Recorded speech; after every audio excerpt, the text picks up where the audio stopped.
బాబాసాహెబ్ అంబేద్కర్ వర్ధంతి సందర్భంగా హైదరాబాద్లోని లోయర్ ట్యాంక్ బండ్ వద్ద రాజకీయ ప్రముఖులు ఘనంగా నివాళులర్పించారు. అంబేద్కర్ విగ్రహానికి MP Etela Rajender, MLA Vivek Venkataswamy, MLC Kodandaram పూలమాలలు వేసి అంజలి ఘటించారు.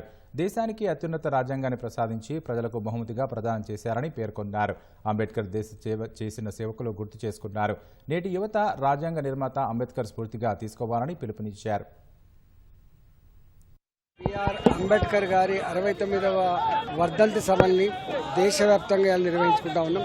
ఆయన మనకు అందించిన స్ఫూర్తి మన భారత జాతి కర్తవ్యంగా భావించాలి. ఈ దేశాన్ని గొప్ప ప్రజాస్వామిక దేశంగా ప్రపంచ చిత్రపటం మీద ఆవిష్కరించడంలో ఇవాళ గొప్పగా కృషి చేసినటువంటి మహనీయుడు అంబేద్కర్ గారు. కష్టపడి పనిచేస్తే ఏదైనా సాధించుకోవచ్చు, మంచిగా చదువుకుంటే ఏదైనా సాధించుకోవచ్చు అని చెప్పి వారు ప్రూవ్ చేయడం జరిగింది.